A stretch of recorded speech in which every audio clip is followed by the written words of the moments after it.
Hola, bienvenidos y bienvenidas una semana más a Rendimiento Evolutivo. Esta semana quiero compartir con vosotros un nuevo proyecto en el que nos hemos embarcado Frederic Sabater, Irati Ortiz y yo. Y es que vamos a hacer un estudio científico para comprobar si realmente hay una velocidad a partir de la cual la fatiga aumenta más rápidamente, como rezan los modelos de potencia o de velocidad crítica, o si por el contrario la pérdida de velocidad disminuye de forma proporcional por debajo de umbral y hay otras formas mejores de modelarla. Esto puede tener repercusiones muy importantes en la forma en que entendemos ahora mismo la fisiología deportiva y la fatiga. Pero necesitamos muchos datos de atletas de asfalto en esfuerzos largos. Si puede ayudarnos, buscamos corredores de asfalto que hayan hecho o vayan a hacer desde junio del año pasado hasta ahora al menos 3 de las siguientes pruebas: 5 kilómetros, 10 kilómetros, 15 kilómetros, media maratón o maratón. Si lo has hecho, solo tendrías que hacer 2 test cortos para que calculemos tu velocidad crítica. Uno de 1200 metros y otro de 3600 metros, y sincronizar tus datos con nosotros. ¿Qué ganas por participar? Pues aparte del agradecimiento profundo y la colaboración con el progreso científico, te daremos unas estimaciones de tus ritmos para diferentes distancias con el modelo que se demuestre más preciso. En las notas del episodio te dejo un link donde está todo más explicado, y para cualquier duda también te dejo un email de contacto. Y si por lo que sea no eres atleta o no has hecho estas pruebas, pues nos ayudaría mucho, al menos compartiendo los datos del estudio con otras personas para poder tener más participantes. Y ahora ya sí, os dejo con el episodio y con esta entrevista que me hizo Javier para su podcast La Brevet Car, y que os recomiendo seguir, especialmente los amigos de la ultradistancia. Manu, muy buenas, bienvenido a La Brevet Car. En primer lugar, muchísimas gracias por aceptar la invitación. Pues muchas gracias a ti, Javier, un placer que me hayas invitado y estar aquí contigo charlando. Nada, tengo que decir antes de empezar que yo empecé a escuchar podcasts, creo que con el tuyo, o sea que bueno, llevas un tiempo acompañándome, no nos conocemos, pero en realidad siento como si yo, por lo menos en una dirección, yo sí que te tengo como bastante cercano en ese sentido, así que para mí todo un placer. Para el que no conozca, Manu Sola, licenciado en Ciencias de la Actividad Física y el Deporte por la Universidad de Granada, si no estoy equivocado. Correcto. Entrenador de ciclistas, autor del podcast antes Ciclismo Evolutivo, ahora Rendimiento Evolutivo.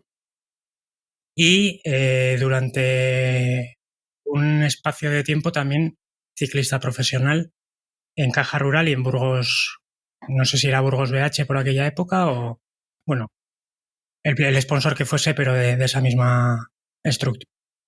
Al margen de esta presentación, digamos, oficial, Manu, no sé si tú quieres presentarte a ti mismo o te vale con esto que he dicho. Nada, me vale. Yo, para mí es eso, lo que has dicho, el libro de la naturaleza del entrenamiento, que quizás es lo que Correcto.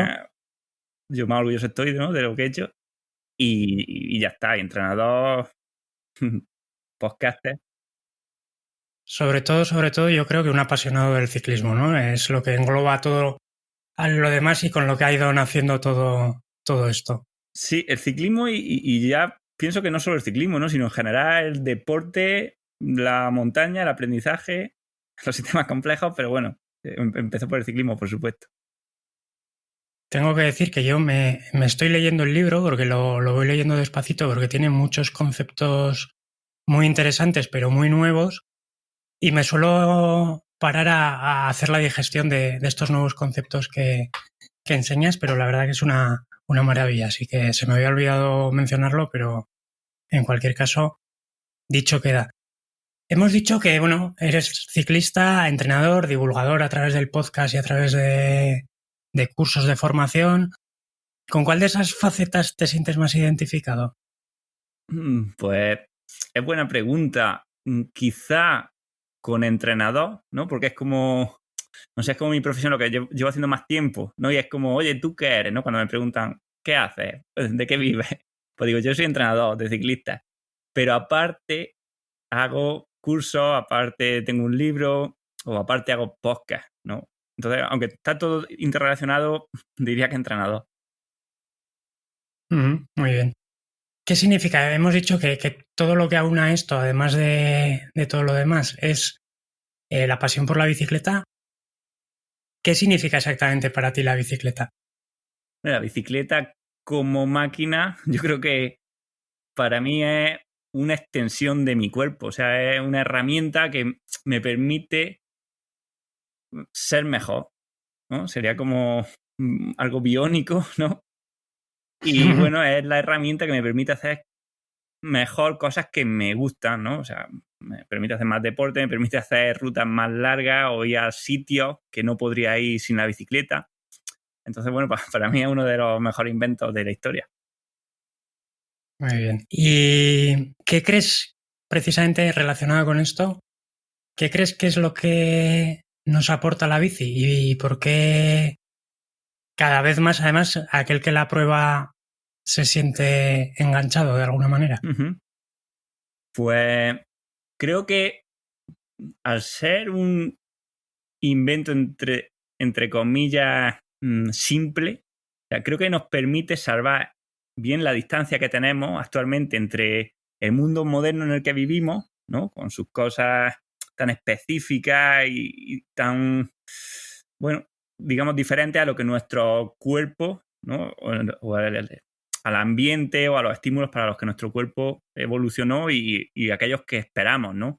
Que sería, pues eso, esa sensación de libertad, esa capacidad de estar en la naturaleza, el esfuerzo que hemos perdido, ¿no? Porque ya no trabajamos en el campo, ya no somos cazadores recolectores y nos permite conseguir ese movimiento a través del esfuerzo que lo necesitamos y que todos sabemos que hacer una ruta en bici por las montañas o por cualquier sitio se disfruta mucho más que hacer la ruta en coche o en moto, ¿no? Porque interacciona al final ese descubrimiento, ese viajar, que es una parte que seguro que nos gusta, pero que se potencia muchísimo, ¿no? O que hace que guste por ese esfuerzo que nos cuesta conseguirlo, ¿no? Pero que al final, pues el que te hace sentirte bien, el que te hace sentirte vivo, el que te da ese chute de dopamina o de endorfina o de cualquier hormona que me digas, pero que el que lo ha probado lo sabe, ¿no? Y yo creo que es eso, ¿no? O sea, yo creo que es lo más cercano a volar, ¿no? A volar por las carreteras, por las montañas, por los caminos.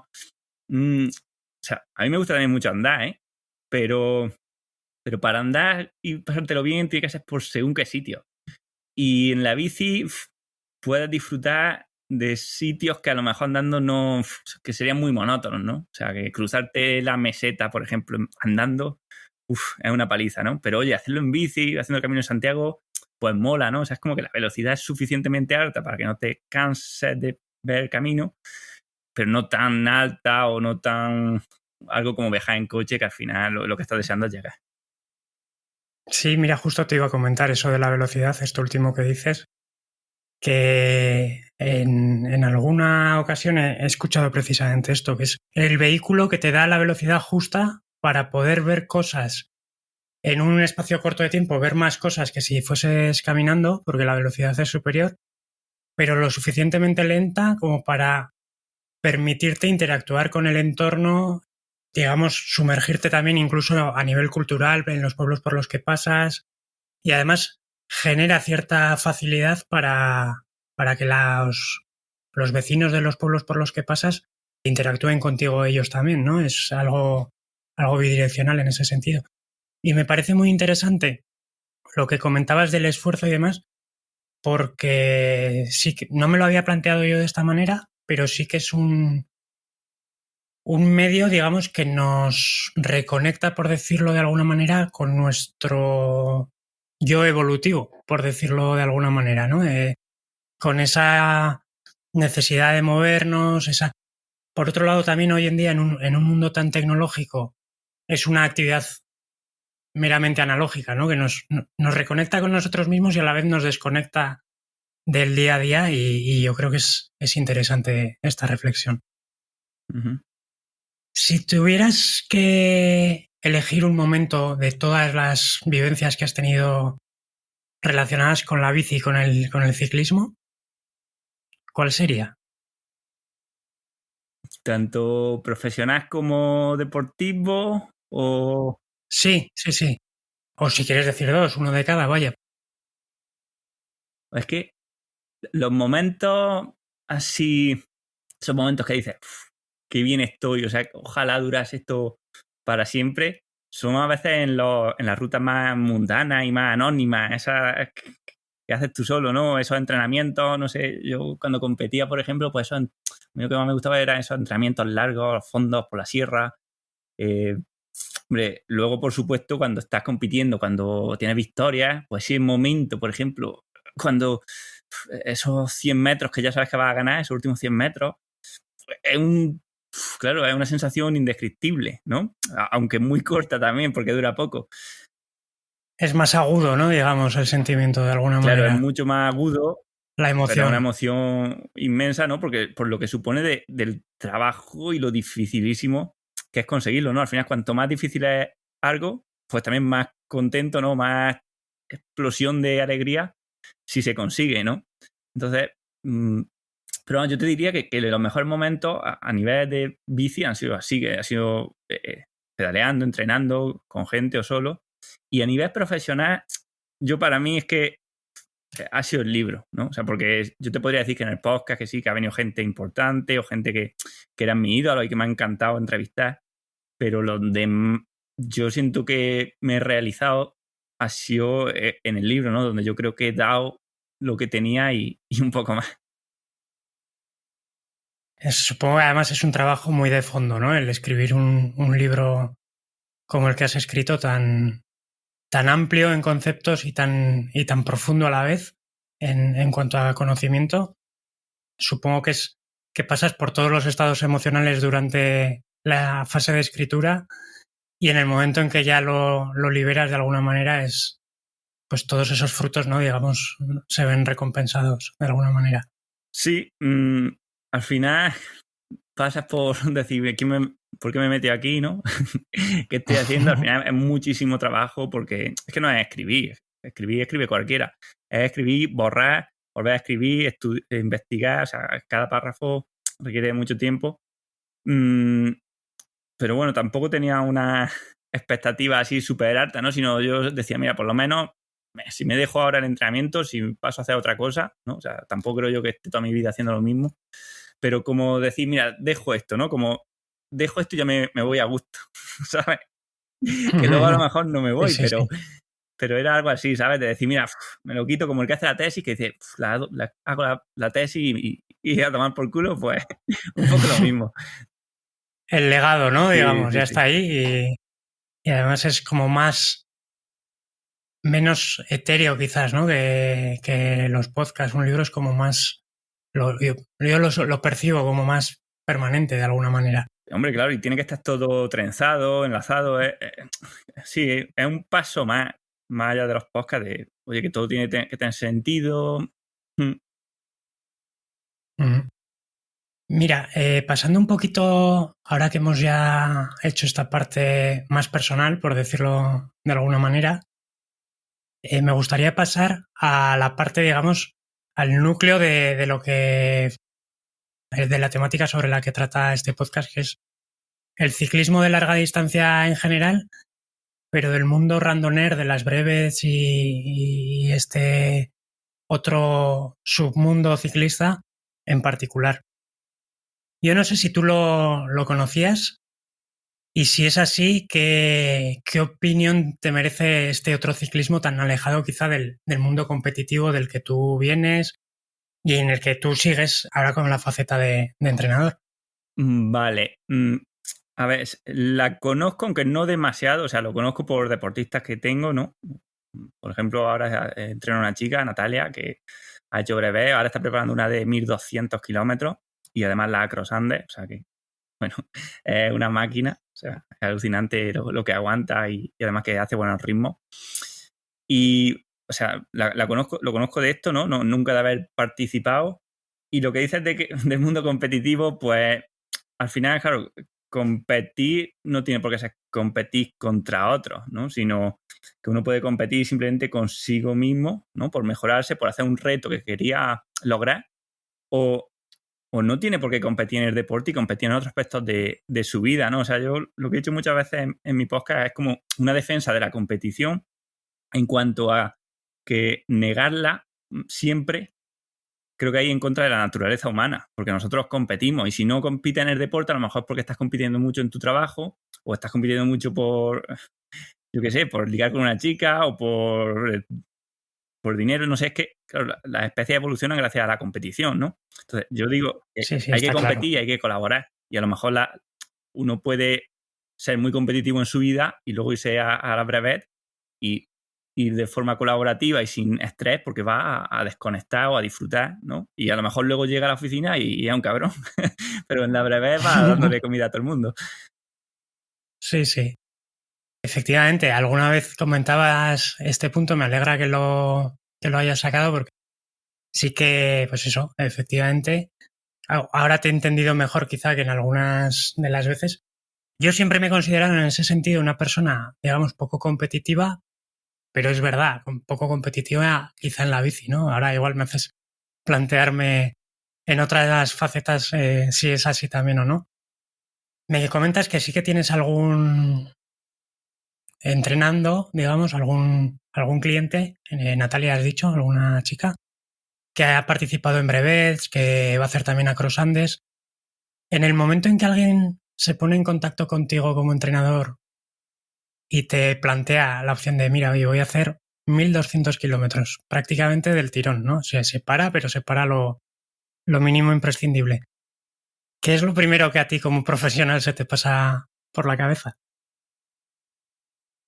A ver, o sea, yo respeto el objetivo y de hecho me gusta, ¿no? Que se pongan esos objetivos siempre diciendo, ya ves, ¿qué ha hecho hasta ahora, no? O sea, que si la más que ha hecho es 200 kilómetros, o sea, a lo mejor intentas bajarle las expectativas, ¿no? Según quién sea la persona, porque es que, claro, con la distancia hay gente que se flipa mucho, ¿no? Y quiere pasar de 0 a 100 en 6 meses. Pero bueno, yo le bajaría las expectativas, o sea, veo un objetivo si a ti te gusta, o sea, lo veo un objetivo guay, o sea, la verdad que es algo motivante y, y ya está. Y luego, bueno, a veces, si te digo la verdad, a lo mejor pensaría, oye, seré buen entrenador seré capaz de hacerle preparar esto bien, ¿sabes? Porque claro, a lo mejor no tengo yo la experiencia suficiente. O sea, yo a veces lo pienso, o sea, yo muchas veces dudo, yo sé de lo que no sé y cómo se prepara una de 1.200. No es tan fácil saberlo, ¿no? Porque hay tantas Yeah. cosas ahí y tanto poca gente que lo hace como cero. En la ciencia pues no hay apenas artículos sobre esto, que no es tan fácil decir, bueno, hay que hacer esto, esto y esto. O sea, es un proceso de complex problem solving. Muy bien. Me gusta esto, tal y como lo has planteado, lo de bajar las expectativas.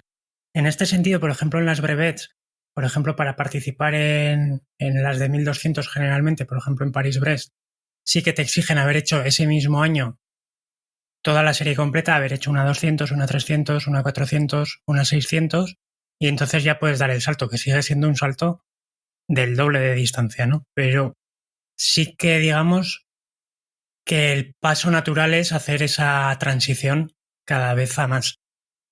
Y me gusta también esto que has planteado, no sé si llamarlo, te iba a decir, el síndrome del impostor, ¿no? De sabré hacer yo esto, estaré planteando, porque entiendo que se sale un poquito de lo habitual y supongo que tiene sus particularidades a nivel de entrenamiento, aunque supongo que las bases son las mismas, luego entraremos un poco en la parte de entrenamiento, pero entiendo que tiene sus particularidades y su misterio, ¿no? No, sin duda, son pruebas que requieren unos determinantes que no se dan en otras, ¿no? Lo que decíamos antes del podcast, ¿no? Son simplemente el tema, por ejemplo, de, oye, duermo o no duermo, cuántas horas duermo, pues eso ya te abre un mundo de posibilidades, ¿no? De, oye, ¿cómo actúo? Mm. Mezclando un poco la parte personal con la parte de larga distancia, ¿te ves tú en algún momento dando el paso a hacer algo tan largo? Porque mira, te digo, hace poco, bueno, el año pasado por estas fechas más o menos, coincidí en un evento con Iker Flores, que fue profesional de Euskaltel, que es de aquí, es navarro, y me decía, estáis pirados. A mí esto de llevar la casa a cuestas tanto rato, ya empiezan a entrar otros factores limitantes como la postura, ¿no? Decía. Dice, yo ya he sufrido todo lo que tenía que sufrir en mis años de profesional, en el tour, y esto no es para mí. Entonces te hago la misma pregunta que le hice a él en aquel momento. ¿Cómo lo ves? Pues yo no diría como él, pero no me veo, la verdad, haciendo pruebas tan largas. O sea, de momento creo que me motiva más. O sea, en cuanto a larga distancia, a lo mejor decir, oye, voy a ver cuánto soy capaz de hacer en 12 horas. O ponerme una ruta así muy dura, decir, mira, 250 o 300 kilómetros e intentar hacerla antes de que anochezca, ¿no? O de sol a sol. Pero así una breve de 1200 no me veo ahora mismo haciéndola, si te digo la verdad.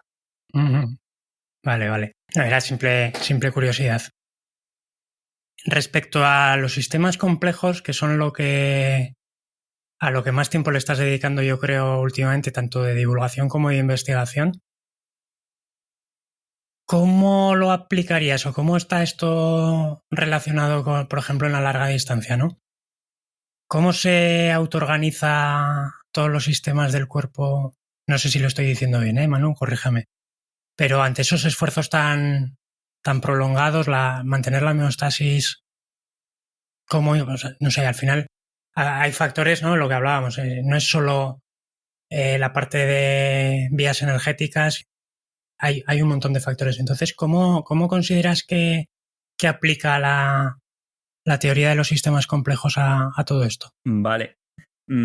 Una cosa, sí, para aclararlo para la audiencia, por lo menos que no es que sean dos cosas diferentes, ¿no? Como que por un lado va la fisiología humana y por otro lado estudia sistemas complejos y tratas de mezclarlos, sino que es que la fisiología humana, o sea, por ser humano es un sistema complejo y por tanto tiene unos comportamientos y unas características que se pueden estudiar de forma reduccionista, o sea, estudiando, oye, si pasa X. Dividiendo las partes, sí, exactamente, ¿no? estudiando las células, ¿no? O tú puedes ver cómo interaccionan células con células, células con órganos, órganos entre sí, órganos con sistemas y sistemas con comportamientos y con otros rivales, en fin, digamos de una forma anidada. Y luego, bueno, siguiendo con esto, ¿no? O sea, claro, lo que ocurre en el ejercicio es que hay una respuesta adaptativa al estrés, ¿vale? Y estas respuestas, lo que decimos es que son autoorganizadas, o sea, que se dan en base a la interacción entre las partes, según, pues, por ejemplo, las perturbaciones o las demandas que tiene cada estructura en cada momento, que generan entre sí sinergia y que hacen que, bueno, que unas se ayuden a otras, ¿no? Y esta autoorganización, lo que quiere decir es que no la controlamos conscientemente, ¿vale? Ni hay un órgano que esté como que la ordene a todas, ¿no? O sea, por ejemplo, cuando tú estás pedaleando durante una ultra, ¿no? O sea, una brevet así muy larga, pues tú conforme te vas fatigando, puedes ir notando que, por ejemplo, tu cadencia va cambiando, hay veces que es más alta, a veces que es más baja, incluso que tus gestos, ¿no? O sea, cómo tú estás en la bici, cómo pedaleas, si taloneas más o si taloneas menos, si das chepazos o si no, si te pones de pie o si no.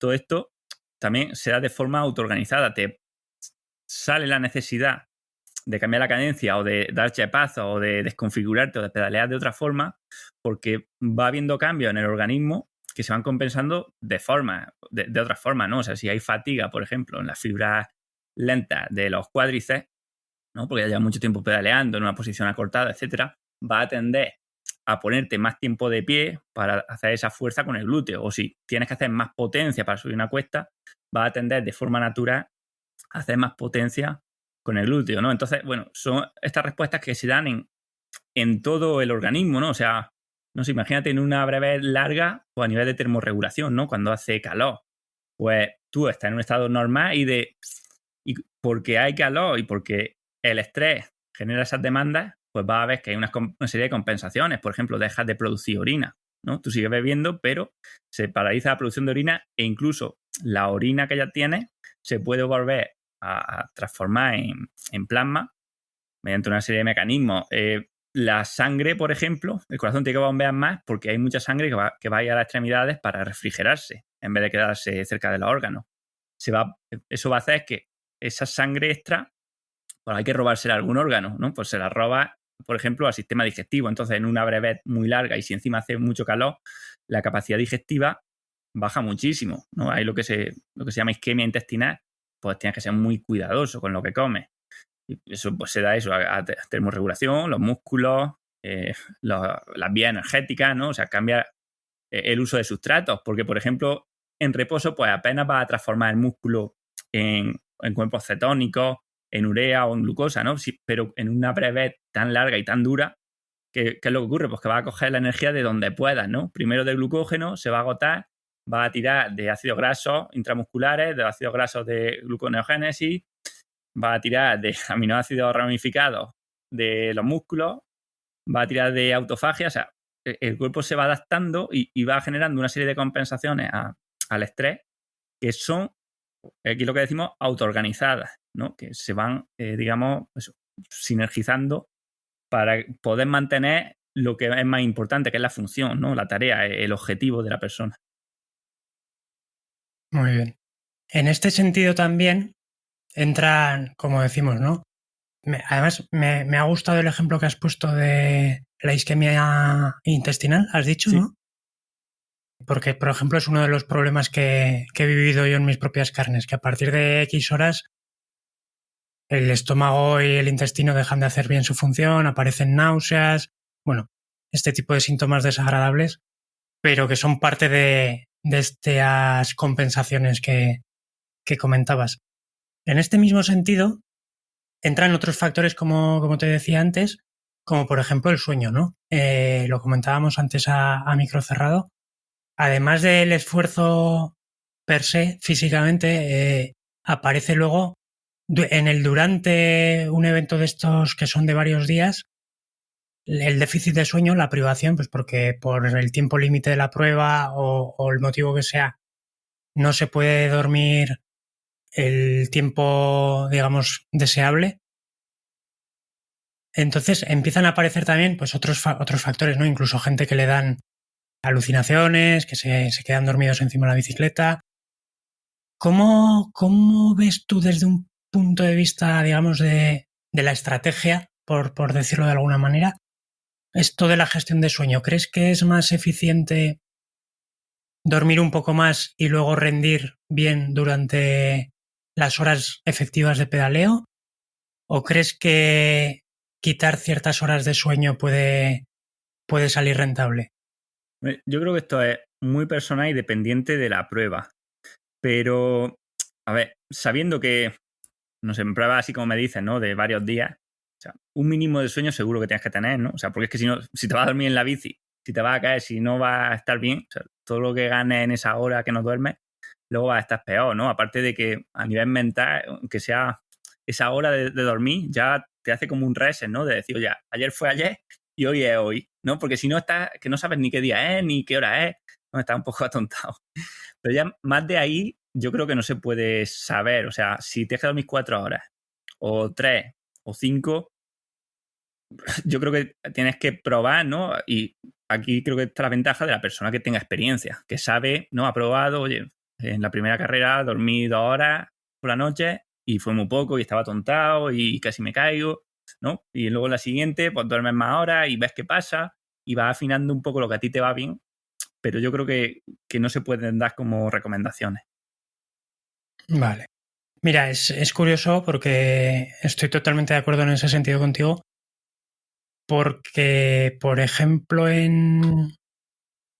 siempre se ha dicho, ¿no? O la mayoría de la gente que practicamos esta disciplina solemos coincidir en que un brevete de 400 kilómetros generalmente es más duro que un brevete de 600, por lo que decías, que psicológicamente el parar, aunque sean 3 horas de sueño, el cambiarte de culot, algo tan sencillo como esto, ya partes la tarea en dos y dices, bueno, mira, hoy hago 320, mañana hago 280, pero ya son 2 días.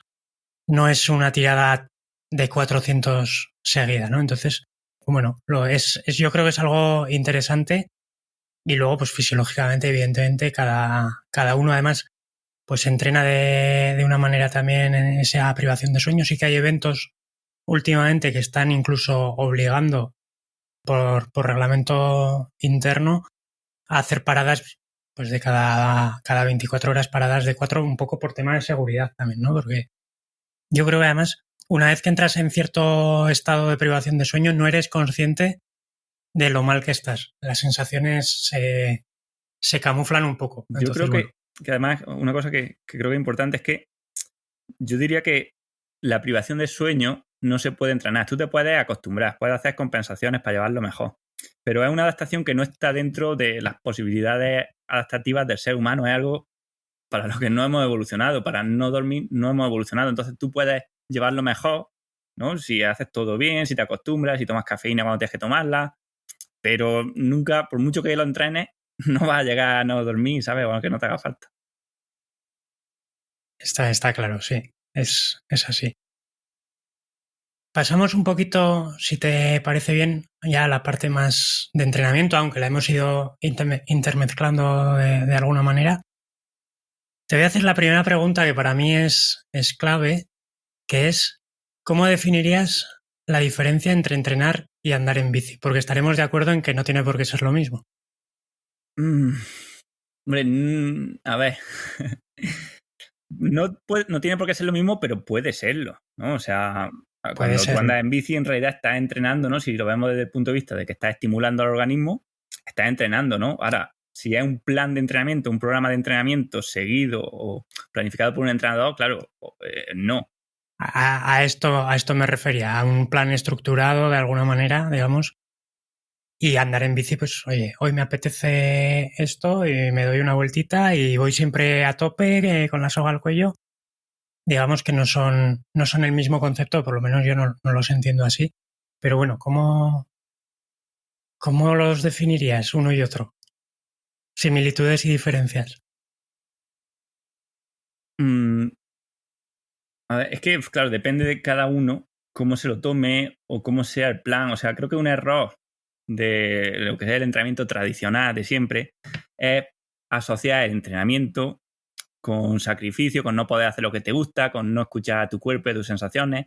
Y yo siempre digo que un plan de entrenamiento que esté bien configurado te va a hacer disfrutar más de la bici porque vas a ir más fuerte y porque el 90% de días, o sea, tú vas a salir a apretar y hacer una ruta que te guste y que te venga bien cuando estés fresco y con ánimo y vas a quedarte descansando o vas a darte un paseillo chico cuando estás fatigado, ¿no? Entonces, un buen plan se hace agradable de seguir porque tienes el objetivo en mente y luego tú vas entrenando casi siempre según lo que necesitas, porque al final el cuerpo te lo hace saber. Si estás cansado, no te quita las ganas de entrenar, ¿no? Pues ese día que no tienes ganas de entrenar, casi seguro que va a coincidir con un día de descanso.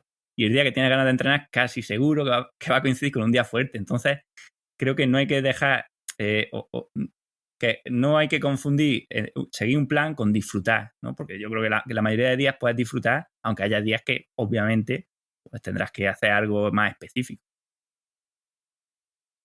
De acuerdo, entendido. En este mismo sentido, tenía una siguiente pregunta preparada, pero creo que casi me la estás contestando. Te iba a preguntar por la necesidad de entrenar, digamos, entrenar siguiendo un plan estructurado para este tipo de eventos tipo brevet que no son competitivos, ¿no? Que no hay una clasificación, que hay quien se lo toma a cuchillo, pero bueno, la mayor parte de la gente que participa es pues a hacer la excursión de ese día, a disfrutar la experiencia y demás. Pero está claro que son eventos que, aunque no sean competitivos, son altamente exigentes solo por distancia, ¿no? Entonces, ¿cómo ves? Antes me comentabas además que pues a veces hay que bajar las expectativas.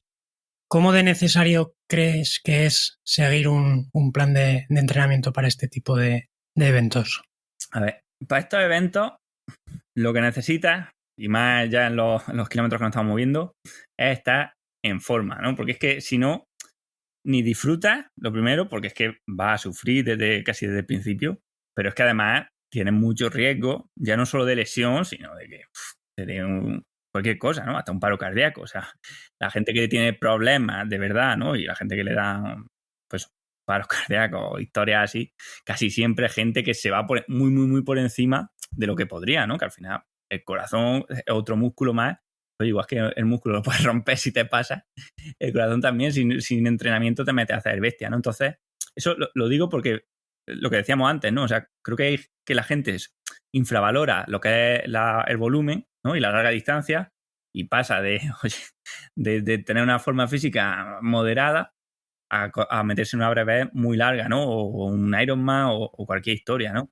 Y dentro de eso, pues a ver, ¿necesitas entrenador? No, o sea, tú puedes entrenar bien sin entrenador, pero si sabes y te conoces y te escuchas al cuerpo, tú puedes entrenar bien sin plan.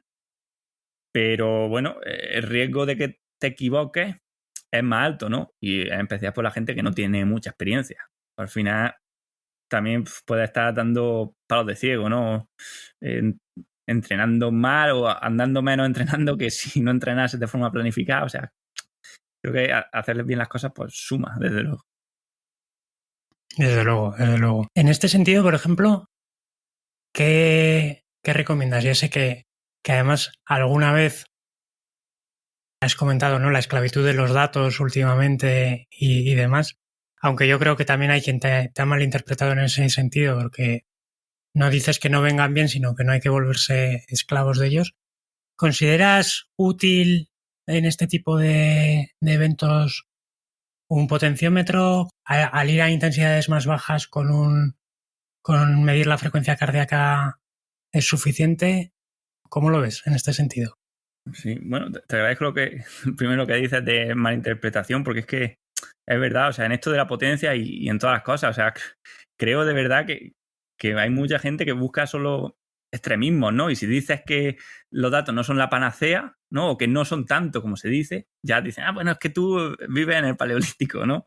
Y pasa con eso y pasa con todo, ¿no? O sea, si criticas un poco el exceso de carbohidratos, te tachan de cetogénico, y si criticas un poco la dieta cetogénica, te tachan de otra cosa, ¿no? O sea, que bueno, eso por un lado me gusta que lo digas.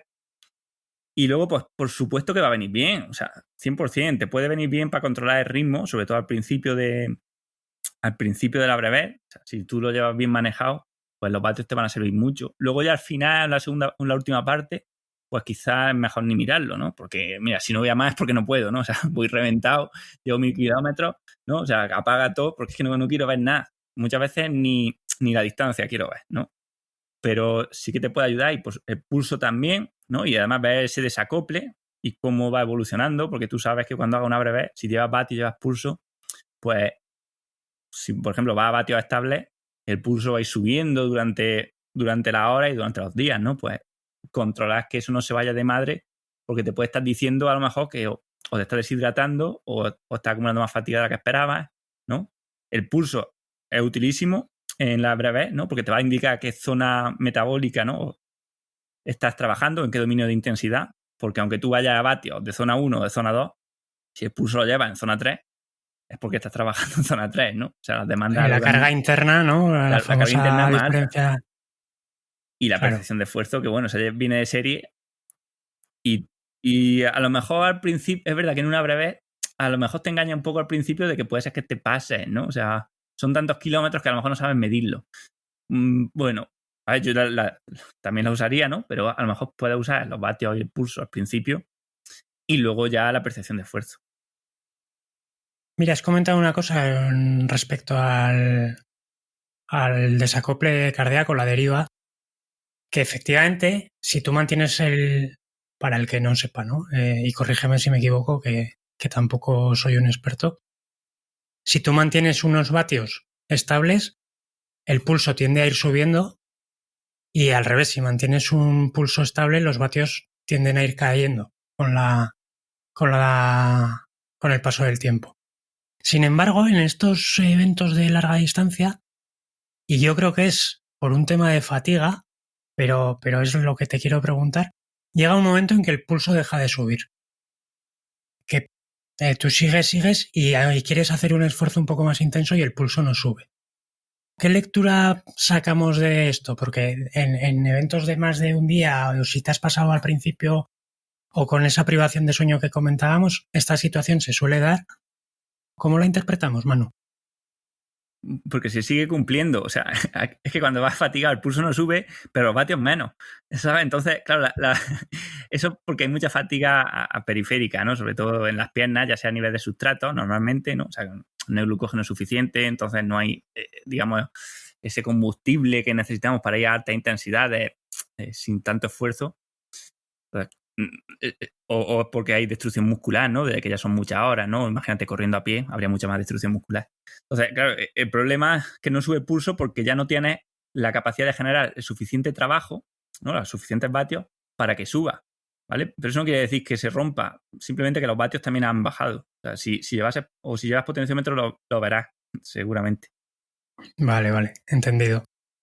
En este mismo sentido, me preguntaban, el otro día puse en el canal de Telegram que te ibas a pasar por el programa, y una pregunta que lanzaron era ¿dónde establecerías la línea roja, digamos, a nivel de estrategia en un evento de este tipo, de porcentaje sobre el FTP, porcentaje sobre el umbral, el segundo umbral en cuanto a frecuencia cardíaca, de no pasar de ahí durante un evento de estos si no queremos petar?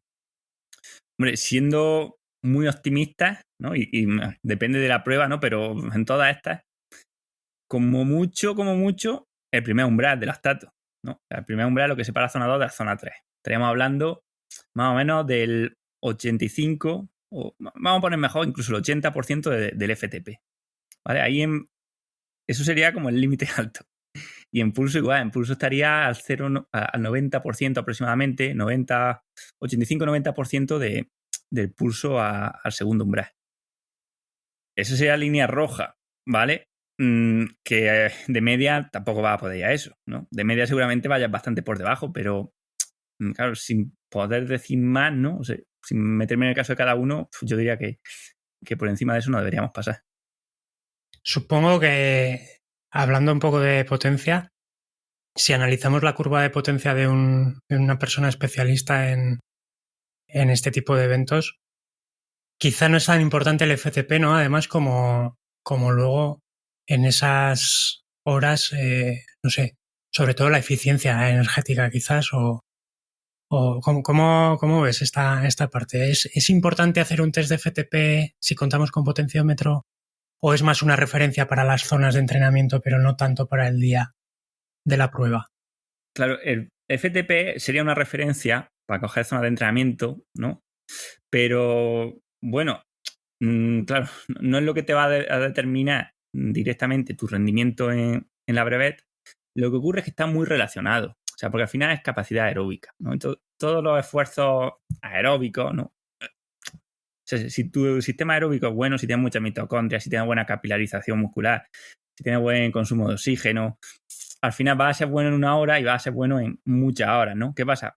Y tú lo has dicho muy bien, cuanto más larga es la prueba, pues, por ejemplo, es menos importante el consumo de oxígeno, ¿no? O la potencia aeróbica, cuánta cantidad de energía por segundo puedo generar de forma aeróbica, sino lo que sería la capacidad, ¿no? Cuánto en total de energía, ¿no? Cuánta cantidad de energía aeróbica puedo generar a lo largo del tiempo, ¿no? De forma casi, entre comillas, ilimitada.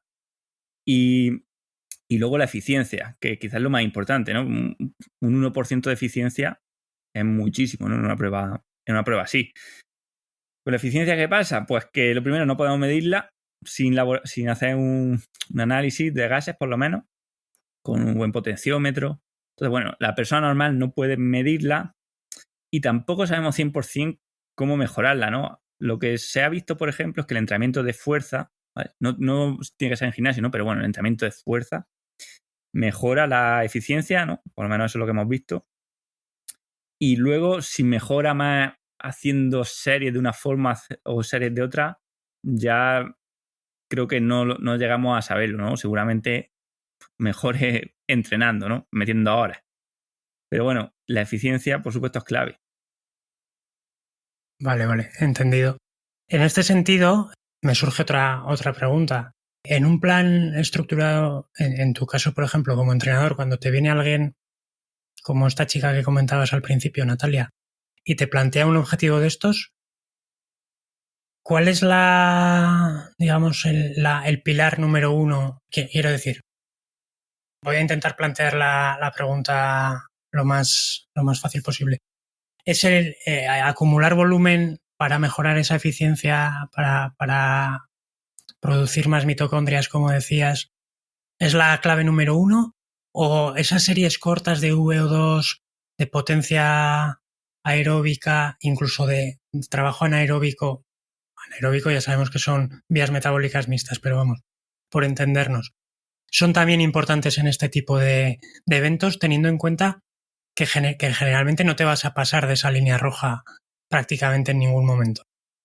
Claro, mira, o sea, o lo importante, lo que sea la clave para tener éxito en esa prueba, a nivel por lo menos puramente, si nos queremos meter así en metabólico, es tener una muy, muy, muy buena capacidad aeróbica, ¿no? Eso sería como la clave, ¿no? Lo que llamamos comúnmente fondo. ¿Qué pasa? Que aunque eso lo podamos o luego lo vayamos a expresar con muy baja intensidad, no quiere decir que la mejor forma de entrenarlo sea siempre acumular volumen, ¿no? Antes te he dicho, el entrenamiento de fuerza, sabemos que el entrenamiento de fuerza mejora la eficiencia y mejora la capacidad aeróbica, ¿no? Y está muy alejado de pedalear durante muchas horas, ¿no? Sino que es hacer 6 repeticiones solamente, ¿no? Como dar 6 pedaladas. O sea, que la mejor forma de desarrollar la capacidad aeróbica no es siempre hacer lo mismo, sino a veces variar los estímulos, ¿no? Al final, por una ley de rendimiento decreciente, si siempre entrenas idéntico, siempre entrenas igual, llega a un punto que no estimula, ¿no? El cuerpo ya se ha adaptado a ese tipo de entrenamiento y necesitas también variar, estimulando desde arriba, ¿no? O sea, generando, pues, en fin, que tenga que trabajar al final otros sistemas, ¿no? Y que hagan que tu organismo mejore más. Eso, y que supongo que además tampoco es fácil sacar todas las horas, o sea, no tenemos una disponibilidad de horas como para hacer todo por volumen, ¿no? Seguramente sea más inteligente a nivel de estrategia meter quizá otros entrenamientos más cortos que mejoren de otra manera con esos estímulos que decías, porque no todos los días entre semana una persona que trabaja sus 8 horas, digamos, es difícil que entre semana saque un fondo de 5 horas o una cosa así. Siguiendo un poco con esto, claro, entraban otros factores, ¿no? Como por ejemplo la nutrición, que está muy relacionada con esto que hablábamos de la capacidad aeróbica, porque al final también vas agotando los depósitos y es clave, aunque tengas, digamos, que estar siempre en una zona en la que la predominancia es de oxidación de grasas, entiendo que es también importante. Y luego hay otros factores, pues como el sueño, que ya lo hemos hablado, temas posturales, rozaduras. ¿Esta otra parte consideras que es entrenable a nivel de pues, entrenamiento complementario, core, prevención de lesiones? No lo sé. A ver, entrenable es, ¿no? O sea, está claro que la postura, pues oye, necesita hacer horas para ir mejor, ¿no? Pero también a la vez, si la postura es mala, ¿no? O si, imagínate, si tienes las zapatillas pequeñas y te duelen, ¿no? Por muchas horas que hagas, si es que si son pequeñas, ¿no? O sea, no te no te va a adaptar a eso, simplemente pues vas a aprender a gestionarlo mejor, a comprarte otras, ¿no? o la cosa. Entonces, claro, al final es que aprender es una adaptación también. Y para aprender, pues necesitas ponerte en esas situaciones, necesitas hacerte 7 horas en la bici y ver qué pasa, ¿no? Y probar y ver qué ocurre. Y lo mismo con las rozaduras. Pues oye, pues pruebo esta crema, pruebo la otra crema, pruebo este culote, hasta que tú encuentras otro sillín, hasta que encuentras lo que te funciona. Tienen parte de adaptación, por supuesto, o sea, hay que hacer un callo en el culo, ¿no? O sea, está claro que al principio duele si no te acostumbras. Pero bueno, eso es mitad, digamos, cambio fisiológico y mitad de aprender. Sabes lo que te va bien y lo que no. Ensayo-error, desde luego. Además, yo creo que es un tema muy personal. Pasa un poco como con la configuración de la bicicleta a nivel de bolsas, de alimentación también. No hay una fórmula universal y mágica para todo el mundo. A cada uno le va mejor una cosa que otra. Y eso, como bien dices, yo creo que es puro aprendizaje a base de cagarla, ¿no? También muchas veces, que es cuando más aprendemos, por desgracia. Si aprendiésemos fácil solo con los consejos, pues quizá nos fuese mejor, pero no suele ser así. Y más en pruebas así, tan largas y tan exigentes. Muy bien. Y por ir terminando, Manu, me gustaría que ya sé que esto es muy reduccionista, pero si tuvieses que dar un solo consejo general para alguien que va a empezar en esta disciplina, ¿qué le dirías? Bueno, si es para alguien, como me dice, ¿no? Que va a empezar, que no tiene tanta experiencia, le diría que lo perfecto es enemigo de lo bueno. O sea, que no se obsesione con querer hacer algo pues, de forma ideal, seguir un protocolo súper estricto, súper cerrado, porque al final su vida no es perfecta, ni su cuerpo es perfecto, ni él es perfecto. O sea, y con perfecto no me refiero solo a que no es pogacha, o sea, sino que lo que quiero decir es que cada día es diferente, ¿no? Cada día tienes una demanda, te salen cosas que no te esperas, no te encuentras bien, algunos días están mal, otros no.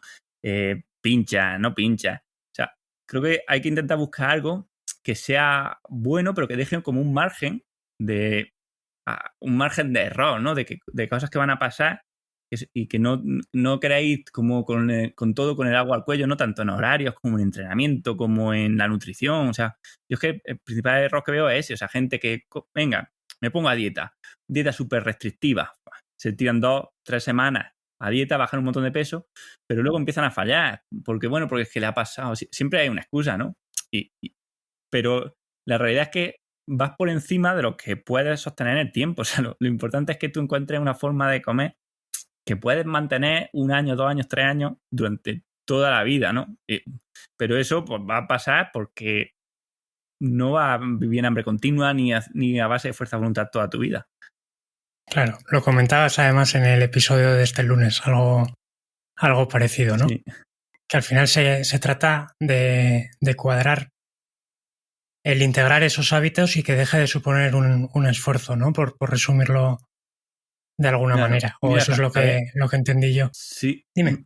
Iba a hacer en la newsletter, pues estaba pensando, ¿no? Cómo escribir un poco cómo como yo ahora. Y es que pienso, es que esto a la gente no le va a gustar. O sea, es como que yo creo que la gente espera protocolos, horas súper especiales, ¿no? De que digan, no, justo 16 horas porque se ha demostrado que 17 horas ya es mucho y 15 horas de ayuno es poco. Y como este alimento que viene del Himalaya porque tiene más magnesio que este que se cultiva en Francia. Y claro, y yo veo lo mío y digo, a ver, es que esto, claro, dice, es como muy básico, ¿no? Pero claro, también pienso, oye, pero es que yo llevo desde que, bueno, compitiendo y luego de dejar de competir y mi peso nunca ha subido más de 2 kilos y he estado sin entrenar, entrenando, he estado motivado y desmotivado, he estado fuera de casa y dentro, ¿no? Digo, oye, algo estaré haciendo bien, ¿no? Porque a lo mejor sí, ¿no? Esto no hay quien lo venda, ¿no? Lo que a la gente es que le gusta fliparse.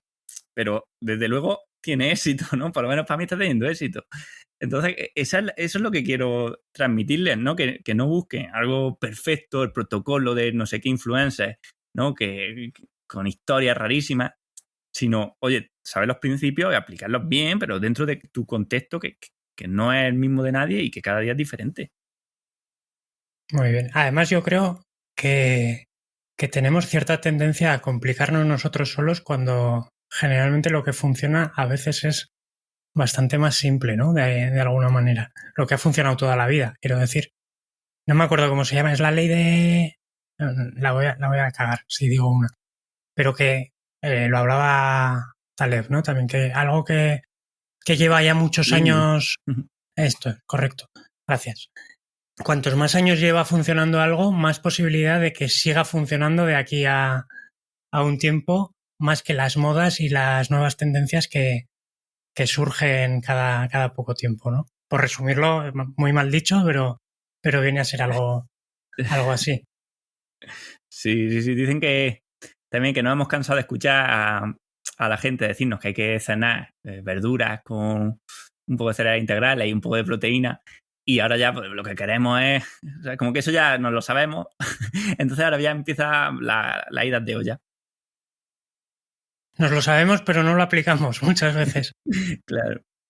Mira, voy a cerrar con una pregunta que no tenía preparada, pero me he acordado ahora y me interesa tu opinión. Y es que de unos años a esta parte, sobre todo con esto que decías antes tú también, de menospreciar o infravalorar el volumen de las pruebas y esto de que el papel todo lo aguanta, y cuanto más duro es un evento, más gente se apunta y cuanta más distancia, mejor. Y toda esta filosofía, muchas veces alimentada no sé con qué intención, desde según qué ámbitos y desde según qué influencers, como decías, de los límites no existen, los límites los tienes en tu cabeza, que a mí, sinceramente, y es lo que comentabas antes también de casos graves que pasan, me parece peligroso. Digamos, empujar a la gente a menospreciar los límites y digamos, saltarse cualquier tipo de evolución y de progresión. Y te pediría, por favor, si no es mucho mojarse o si te apetece, bienvenido sea, ¿cuál es tu opinión al respecto? Bueno, mi opinión es la misma que la tuya, o sea, los límites claro que existen, ¿no? Y además todo lo que conseguimos en la vida, desde hacer una breve larga a tener un buen trabajo, a éxito en cualquier historia, requiere de mucho tiempo, ¿no? Mucho trabajo y también, por qué no decirlo, una pizca de suerte, ¿no? Entonces, es que no es solamente en la bici, ¿no? Al final, en las redes sociales hay gente que te dice, oye, no, pues si trabajas duro y te levantas a las 5 de la mañana, te vas a hacer rico, vas a ser la estrella no sé dónde, ¿no? Y por supuesto, pues sí, no hay límites, la fatiga está en tu cabeza. Bueno, ya sabes, ¿no? Esto que se dice, además que, a ver, por una parte, o sea, está claro que hace falta un mensaje que motive a la gente a hacer cosas, ¿no? O sea, también es verdad que hacerse la víctima y decir, oye, todo es genético, o es que yo he tenido mala suerte en la vida, o es que yo no valgo para eso. Obviamente que no, ¿no? Y hace falta darles con un palo, ¿no? Para motivarlos, ¿no? Y a veces la motivación, lo que pasa es que se va de madre, ¿no? Que se pasa de una motivación sana a oye, si quieres puedes y todo está en tu cabeza y todo depende de ti. Y hombre, obviamente que no todo depende de ti y que tú puedes esforzarte mucho y que te vaya mal. De hecho, ayer puse algo así, ¿no? En redes sociales de que, oye, que el ciclismo o el deporte de élite, por lo menos a un niño o a un adolescente, lo que le enseña es, pues lo primero es que no te puedes victimizar, ¿no? Por las cosas que no salen, pero además que el trabajo es impepinable, o sea, porque trabajan, o sea, todos trabajan, o sea, si no trabajas 100%, estás perdido, ¿no? O sea, cuando dicen, oye, es que este gana porque entrena más que los demás o porque se cuida más que los demás, eso es mentira, o sea, en el deporte de élite todos entrenan todo lo que pueden y si no entrenan más es porque creen que entrenando más no van a mejorar más. Pero además también te enseña que no porque trabajes vas a tener éxito, ¿no? O sea, tú te puedes matar a trabajar y no tener éxito y caerte o ir mal o cualquier cosa, pero Sí, bueno, digamos desde luego tienes que intentar. que el trabajo no te garantiza el éxito, pero no trabajar sí que te garantiza que no lo vas a tener. Exactamente. De alguna manera, ¿no? Vale, pues me gusta. Me imaginaba que eras de la misma opinión que yo, pero es que me parece que sobre todo últimamente se está llevando un poco al extremo y, al final es salir de la zona de confort, ¿no? Que tanto se dice, está muy bien y hay que hacerlo para conseguir progresos, pero con cabeza, por decirlo de alguna manera. Muy bien, Manu. No sé si quieres añadir algo más. Espero, sinceramente, que hayas estado cómodo durante la entrevista y de nuevo agradecerte la implicación y el decir que sí. Si has llegado hasta aquí con la entrevista, tengo una cosa que contarte y es que del próximo 12 al 14 de julio vamos a hacer un training camp de 3 días en Hornos de Segura, en las sierras de Cazorla, Segura y Las Villas.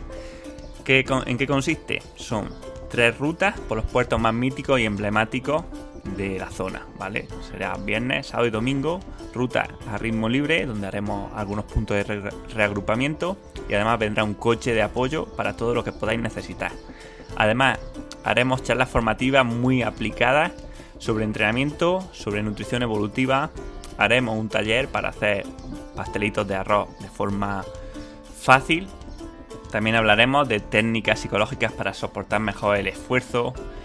Y además este año, como novedad, tendremos un fotógrafo profesional que nos hará reportaje de foto y vídeo para que podáis guardarlo para la posteridad. Todo esto, por supuesto, por uno de los mejores restaurantes y hoteles de la Sierra, donde tenéis pensión completa, hotel, desayuno, comida, cena, bueno, todo lo que podáis necesitar.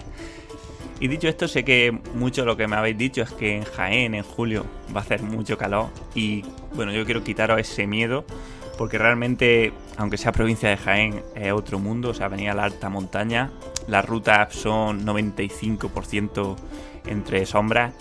Y luego, bueno, también aprovecharemos las horas por la mañana o a última hora de la tarde del viernes para no pasar calor. Entonces no creo que tengáis ningún problema. De hecho, bueno, el año pasado ya vinieron gallegos, que este año repiten viniendo más gente.